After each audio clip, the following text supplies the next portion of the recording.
ہماری خداوند یسوع کی انجیل مقدس متی کے مطابق اس کا 4 باب 12 سے 17 اور 23 سے 25 آیات تک۔ اس وقت جب یسوع نے سنا کہ یوحنا گرفتار ہوا تو جلیل کو گیا اور ناصرت کو چھوڑ کر کفرنہوم میں جا بسا، جو جھیل کے کنارے زبلون اور نفتالی کی سرحدوں میں ہے، تاکہ جو اشعیا نبی کی معرفت کہا گیا تھا وہ پورا ہو کہ زبلون کی سرزمین اور نفتالی کی سرزمین جھیل کی راہ اردن کے پار غیر قوموں کا جلیل۔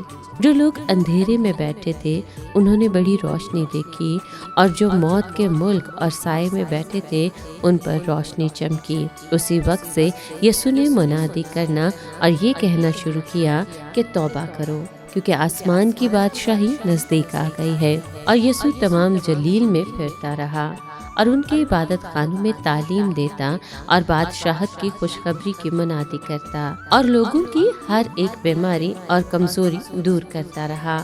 اور اس کی شہرت تمام سوریا میں پھیل گئی، اور لوگ سب بیماروں کو جو طرح طرح کی بیماریوں اور تکلیفوں میں گرفتار تھے اور اسیب زدہ اور مسروعوں اور مفلوجوں کو اس کے پاس لائے، اور اس نے انہیں اچھا کیا۔ اور جلیل اور دیکاپولس اور یروشلم اور یہودیہ اور اردن کے پار سے بڑا ہجوم اس کے پیچھے ہو لیا۔ پاک کلام کے پڑھے اور سنے جانے پر خداوند کی برکت ہو، خدا کا شکر ہو۔ عزیز دوستو، آج کا کلام ہمیں یاد دلاتا ہے کہ خدا کی نجات کا کام اکثر وہاں سے شروع ہوتا ہے جہاں انسان مایوس، اندھیرے اور خوف میں گھیرا ہوتا ہے۔ یسوع کا ناصرت کو چھوڑ کر جلیل میں آ بسنا دراصل ایک جغرافیائی تبدیلی نہیں تھا، بلکہ یہ خدا کے وعدے کی تکمیل تھی۔ اشعیا نبی کی پیشنگوئی کے مطابق جو لوگ اندھیرے میں تھے ان پر روشنی چمکی۔ یہ روشنی صرف آنکھوں سے دیکھنے والی نہیں، بلکہ دلوں اور زندگیوں کو بدل دینے والی روشنی تھی۔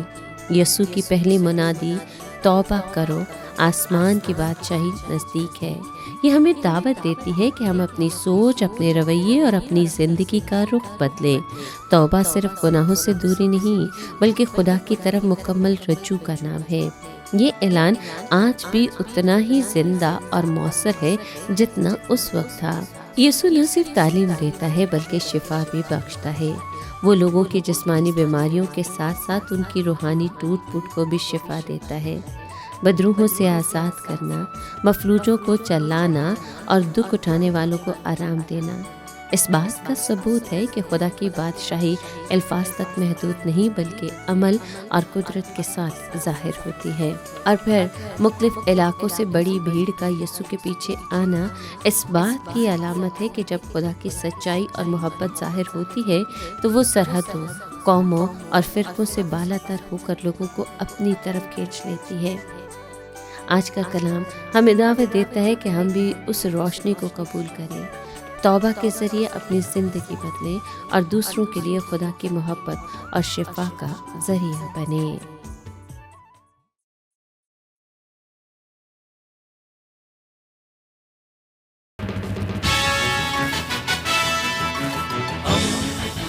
دوستی کا پیمبر، ریڈیو ویریتاس ایشیا۔